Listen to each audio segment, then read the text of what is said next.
गिबियावनो आङो राइजिं बड'लेण्डनि जानानै बयखौबो आङो अननाय आरो मोजां मोननायखौ सिगां जासिग्रोनाय थाबाय आरो दिनै जाय आलासिफोरा दिनै फैनानै राइजिं बड'लेण्ड बेखेवनाय हाबाफारियाव बाहागो लाफैबाय आं बिथांमोनखौबो आंनि गोसो गोरबो सिंनिफ्राय अननाय आरो मोजां मोननायखौ जासिबाय। दिनै जोङो राइजिं बड'लेण्ड जि निउस बे निउसखौ जों दिनैनिफ्राय फोसावनो आखायाव लाबाय। जोङो बेखौ मोनथाम लेंगुवेजाव लासै लासै जों फोसावलांनो आखायाव लागोन। जोङो बर' रावजों जोङो माखासे जोंनि रादाबफोरखौ जों फोसावगोन आरो बेजों लोगोसे जोङो असमिया राव हिसाबै एसामिस राव हिसाबै जोङो जोंनि जिखिनि माखासे रादाब बे रादाबफोरखौ जोङो नायगिरि बिथांमोननो जोङो फोरमायगोन आरो बेजों लोगोसे जों इंराजि राव हिसाबैबो जोङो फोसावनाय जागोन। बे मोनथाम लेंगुवेजखौ लानानै राइजिं बड'लेण्डआ जेब्लायबो नांथाबनानै खामानि मावनो थाखाय दिनैनिफ्राय जागायजेनबाय आरो आं सानो दिनै जों मोनफ्रोमबो बिथिंखौ नोजोर होनानै जों खामानि मावनो जों सानदों। जों बेहाय राजनितिनि बाथ्रा जोंनाव थानाय नङा।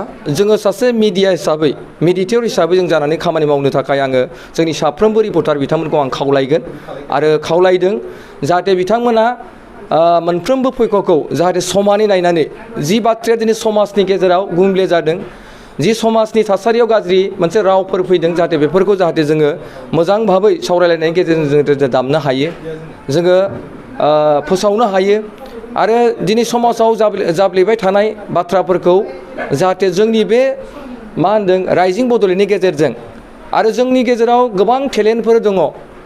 दिनै गामि ओनसोलफोराव जों बिथांमोनखौ जाहाथे नागिरनायनि गेजेरजों सनसांनायनि गेजेरजों जाहाथे बिथांमोनखौ जाहाथे जोङो मोजां मोनसे प्लेटफर्माव लाबोनानै बिथांमोनखौ जाहाथे जों मोनसे गावसिनि जि समस्या बे समस्यानिफ्राय जाहाथे उदां खालामनो हानाय जों बेबायदि अरायसमबो 24 आवार्स 24 घन्टा जों खामानि मावनो थाखाय जोंनि राइजिं बड'लेण्डआ जेब्लायबो जानजि खाफ्रागोन आरो जों सानो जोंखौ मोनफ्रोमबो बिथिङाव जोंखौ साफ्रोमबो व्यक्तिफ्रा जाहाथे खबर लानानै जोंखौ जुदि लेंहरोब्ला जों बिथांमोननि जेब्लायबो मोजां बाथ्राफोरखौ आरो मोजां गियान गोसोनि गेजेरजों जोङो बिथांमोननो जोङो निउसफोरखौ जों होगोन। आं बेखौ आसा खालामो।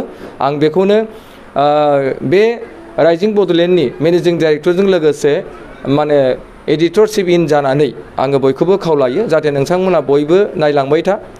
राइजिं बड'लेण्डआ जेब्लायबो समाजनि आरो जोङो मोनफ्रोमबो बिथिंखौ नोजोर होनानै रांखावरिनिफ्राय लानानै राजनितिनिफ्राय लानानै समाजारिनिफ्राय लानानै जों मोनफ्रोमबो दिगनिफ्राय जों खामानि मावनो आखायाव लादों आरो लोगोसे स्पर्ट्स पार्सनावबो जोङो एग्रिकालचार सेक्टरावबो जों आरो बेजों लोगोसे जों हारिमुवारि बिथिङावबो जों मोनफ्रोमबो बिथिङाव जोङो दावगानायनि लोगोसे जोंनि जिखिनि हाबाफारि बे हाबाफारिखौ जों जेब्लायबो मावफुंलांबाय थागोन आरो फैबाय थानाय समाव जोङो बिनि साबसिननिफ्राय हामसिन जों खामानि मावनो आखायाव लागोन।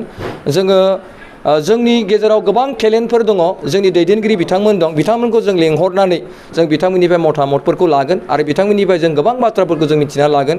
जिहेतु नैबे बड'लेण्डखौ जों साफ्रोमबो मानसिया जाहाथे जों मोनसे उन्नत पर्यायाव जुदि लाबोनांगौबा बड'लेण्डखौ जुदि जोङो गुबुन मोनसे गुबुन मोनसे जोङो स्टेट बा गुबुन काउन्ट्रिफ्राव जुदि जोङो फोसावनांगौब्ला जों बिनिबो जोङो माखासे खामानिफोरखौ मावनो थाखाय जेब्लायबो जोङो जानजि खाफ्रागोन। बेखिनिखौनो आंनि मोनदांथियाव बुंनानै फैबाय थानाय समाव जों जेब्लायबो नों दा नागार आं दा नागार जों जेब्लायबो हेफाजाब होलायबाय थागोन आरो पाब्लिकनि जोङो जेब्लायबो एम्बुलेन्स बायदि जोङो खामानि मावनो थाखाय जेब्लायबो जोंनि राइजिं बड'लेण्डनि मावथिफोरखौ आं गुरै खावलायनाय थाबाय। गोजोन्थों।